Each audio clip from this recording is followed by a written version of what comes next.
दशा माता के व्रत में भूल कर भी ये 10 गलतियां मत करना, वरना पूरा घर हो जाएगा कंगाल और बर्बाद। श्री शिवाय नमस्तुभ्यम। महाराज, जैसा कि आप सभी जानते ही हैं कि चैत्र मास के कृष्ण पक्ष की दशमी तिथि, जिस पर दशा माता का व्रत किया जाता है, और महाराज ये व्रत घर की दशा को सुधारने के लिए, घर में आ रही परेशानियों को दूर करने के लिए किया जाता है। लेकिन महाराज, इस व्रत के भी कुछ नियम होते हैं जिनका पालन सभी माताओं बहनों को करना चाहिए। जो भी माताएं बहनें इन नियमों का पालन करती हैं तो दशा माता उसके घर की दशा को मात्र 10 दिन में बदल देती है। अर्थात आपके घर में रुपए पैसों को लेकर घर की जो दशा बिगड़ी हुई थी वो सब माता दशा की कृपा से सुधरने लगती है। देखिए, कई लोग होते हैं जो व्रत भी करते हैं, पूजन भी करते हैं और सभी वह कार्य करते हैं जो कि इस व्रत के किए जाते हैं। लेकिन महाराज, कई बार ऐसा होता है कि हमारे द्वारा की गई एक छोटी सी गलती हमारे घर की उन्नति नहीं होने देती है। घर में हमेशा तनाव का माहौल बना रहता है। हम करते तो सभी के साथ सही है, लेकिन बात कुछ भी अच्छा नहीं होता है। तो महाराज, हमने अपनी पिछली कथाओं में भी कई बार बताया है कि जो भी माताएं बहनें दशा माता के इस व्रत को करेगी और इस व्रत के नियमों का पालन भी करेगी, तो दशा माता मात्र 10 दिन के अंदर आपकी घर की दशा को बदल देगी। अब यदि आप इस वीडियो को बीच में छोड़ने का सोच रहे हैं तो आप अभी छोड़ सकते हैं, लेकिन कृपया ध्यान रखें, अगर आप दशा माता का अपमान करते हैं तो यह आपके लिए शुभ नहीं रहेगा। क्योंकि कई लोग होते हैं जो वीडियो को बीच बीच से देखते हैं, आप कृपया काट कर देखते हैं और फिर उन्हें अपने जीवन में कभी भी सफलता नहीं मिल पाती है। इसीलिए आपसे भी हाथ जोड़कर अनुरोध है कि इस वीडियो को अंत तक जरूर देखिएगा। चलिए जानते हैं उन महत्वपूर्ण नियमों के बारे में जिनका पालन आपको करना चाहिए। लेकिन उससे पहले मेरी जिन भी माताओं बहनों ने इस वीडियो को लाइक नहीं किया है तो वीडियो को लाइक कर दीजिए। चैनल पर पहली बार आए हैं तो चैनल को सब्सक्राइब अवश्य करिए और कमेंट बॉक्स में सभी माताएं बहनें जय दशा माता जरूर लिखें। माँ दशा आपके घर की दशा और दिशा दोनों को बदल देगी। आज की इस वीडियो में हम जानेंगे दशा माता व्रत से जुड़ी हुई 10 महत्वपूर्ण जानने योग्य जरूरी नियमों के बारे में। अगर आप इस व्रत को करते हैं तो इस वीडियो को शुरू से लेकर अंत तक पूरा जरूर देखें। तो महाराज, हिंदू धर्म में दशा माता की पूजा करने का और इस दिन व्रत करने का नियम और विधान बताया गया है। ऐसी मान्यता है कि जो भी मनुष्य है इस व्रत को करता है, पूरे भक्ति भाव के साथ इस व्रत को रखता है, उसके घर से दुख दरिद्रता का नाश होता है और बरकत बढ़ोतरी उसके घर में बढ़ती ही चली जाती है। सुख संपदा की उसके घर में कभी कोई कमी नहीं रहती है। चैत्र महीने की दशमी तिथि पर कृष्ण पक्ष की दशमी तिथि आती है। उसी दिन महिलाएं दशा माता का व्रत रखती हैं और काफी क्षेत्रों में इस व्रत को लगातार 10 दिनों तक भी किया जाता है। होली से अगले दिन डुलेंडी से लेकर कृष्ण पक्ष की दशमी तिथि तक 10 दिनों का महिलाएं यह व्रत रखती हैं। अपने घर की दशा को सुधारने के लिए इस दिन महिलाएं कच्चे सूत का डोरा लाकर डोरे की कहानी सुनती हैं और पीपल वृक्ष की 10 परिक्रमा लगाती हैं। उस पर 10 बार कच्चा सूत लेकर के फिर उसे लपेटती हैं और 10 तार का धागा लेकर उसमें 10 गांठें दशा माता के नाम की लगाकर अपने घर में सुख समृद्धि बरकत बढ़ोतरी के लिए दशा माता से प्रार्थना करती हैं। इसीलिए जो भी भक्त चैत्र मास के कृष्ण दशमी को दशा माता का व्रत और पूजन करता है, उनके घर से दरिद्रता अपने आप ही चली जाती है। दशा माता का व्रत जब भी आप करते हैं तो इस व्रत को चैत्र माह के कृष्ण पक्ष की केवल दशमी तिथि के दिन ही रखा जाता है। दूसरा नियम है कि जब भी सुहागन महिलाएं इस व्रत की शुरुआत करें तो इस व्रत को आजीवन रखा जाता है। इस व्रत को बीच में छोड़ा नहीं जाता है। आप चाहे तो इस व्रत को किसी दूसरे को दे सकते हैं। मान लीजिए आप सास हैं, इस व्रत को रखती हैं, तो जब भी आप इस व्रत को छोड़ने का निर्णय लें तो आप इस व्रत को अपनी बहू को दे सकते हैं ताकि आजीवन वह इस व्रत के नियमों का पालन कर सके। इसी के साथ महाराज, डुलेंदी से लेकर दशमी तिथि तक 10 दिनों तक यह व्रत चलता है।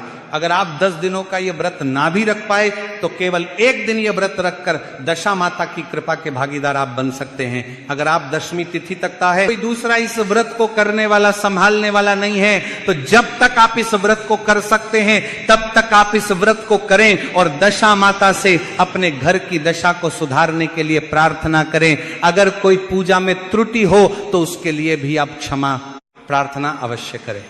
तीसरा नियम है कि इस दिन कच्चे सूत का दस्तार का डोरा लेकर उसमें बिना कैंची लगाए अपने हाथों से तोड़कर हल्दी में रंग कर उसमें 10 गांठें अपने मन की मनोकामना को बोलकर अपने घर के हालातों को सुधारने के लिए जो भी आपके हाथ डोरा है उसको बोलकर करें। आपको इसमें 10 गांठ लगानी है। दशा माता की पूजा पीपल वृक्ष के नीचे पीपल की छाव में करने का ही नियम और विधान बताया गया है।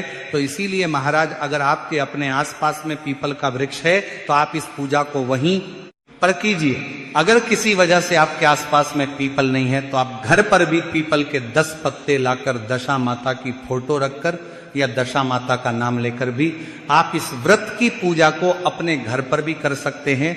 जब भी आप पीपल वृक्ष के नीचे इस व्रत की पूजा करें तो पीपल वृक्ष को सबसे पहले जल अर्पित करें। धूप दीप प्रज्वलित करके तिलक लगाकर कच्चे सूत की 10 बार परिक्रमा करें। भगवान विष्णु का ध्यान करते हुए आपको यह परिक्रमा करनी है। तालक कर्मा करिए करवान को। भगवान विष्णु को सुख समृद्धि का दाता कहा गया है और भगवान विष्णु का जो वास है वह पीपल वृक्ष में बताया गया है। अगर आप पीपल वृक्ष की पूजा करते हैं तो माता लक्ष्मी स्वतः ही खींची चली आती हैं, क्योंकि माता लक्ष्मी का वास भगवान विष्णु के चरणों में ही बताया गया है।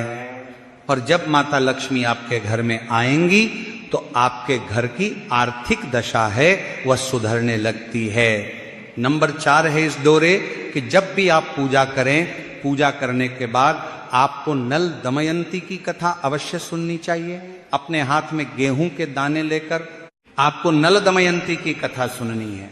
नंबर 5 है कि जब भी आप इस कथा को सुन लें, इसके बाद इस जल को भगवान सूर्यदेव को अर्पित करने के बाद अपने घर के बड़ों के चरण स्पर्श करके आशीर्वाद लेकर अपने मन की मनोकामना को बोलकर इस डोरे को आप अपने गले में धारण कर लें। नंबर 6 यह है कि पूजा के बाद आपको अपने घर के दरवाजे पर हल्दी और कुमकुम के छापे अवश्य ही लगाने चाहिए। ऐसा करने से आपके घर में सुख समृद्धि और बरकत की बढ़ोतरी होती है। नंबर 7 है कि इस व्रत में केवल एक ही समय पर खाना खाया जाता है, वह भी बिना नमक के। इस व्रत में किसी भी प्रकार के नमक का आपको सेवन नहीं करना है। नमक वाला भोजन आप किसी अन्य व्रत में कर सकते हैं, लेकिन आपको इस व्रत में नमक का भोजन नहीं करना है। नंबर 8 जो कि है विशेष रूप से इस व्रत में आपको गेहूं का ही प्रयोग करना है। जब भी व्रत को करते हैं तो पूजा में भी आपको गेहूं के दाने रखने हैं, कथा में भी आपको गेहूं के दाने लेकर ही आपको इस कथा को सुनना है।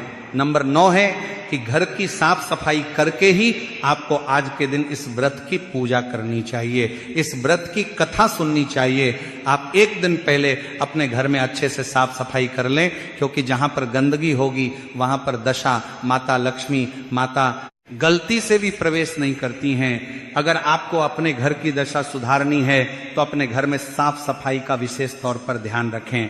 अगर आप इस डोरे को पूरे साल तक ना पहन पाए तो ऐसे में आपको इस डोरे को वैशाख महीने के शुक्ल पक्ष में किसी अच्छे दिन देखकर बुधवार, गुरुवार, शुक्रवार, इन दिनों में आपको इस डोरे को खोलकर एक डिब्बे में रखकर अपने घर के मंदिर में रख देना चाहिए, क्योंकि अगले साल जब आप इस व्रत को करेंगे तो इस डोरे को पीपल वृक्ष के नीचे थोड़ी सी मिट्टी निकालकर आपको दबा देना है, या पीपल के वृक्ष में आपको इस डोरे को बांध देना है और उस दिन आपको व्रत भी अवश्य रखना है।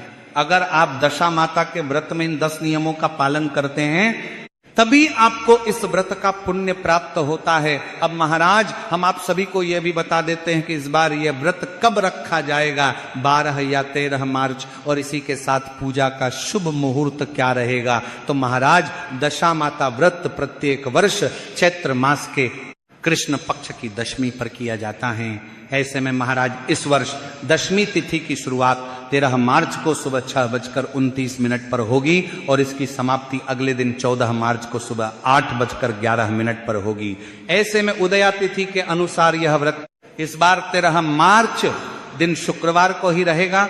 अब बात करें पूजा के शुभ मुहूर्त की, तो इस दिन पूजा का शुभ मुहूर्त सुबह 6:53 से सुबह 11:19 तक रहेगा और अगला मुहूर्त दोपहर 12:47 से 2:16 तक रहेगा। तो महाराज उम्मीद है कि यह जानकारी आप सभी के लिए उपयोगी होगी। अगर आपको यह जानकारी पसंद आई हो, वीडियो को लाइक करें, चैनल को सब्सक्राइब करें और कमेंट में जय दशा माता जरूर लिखें। धन्यवाद।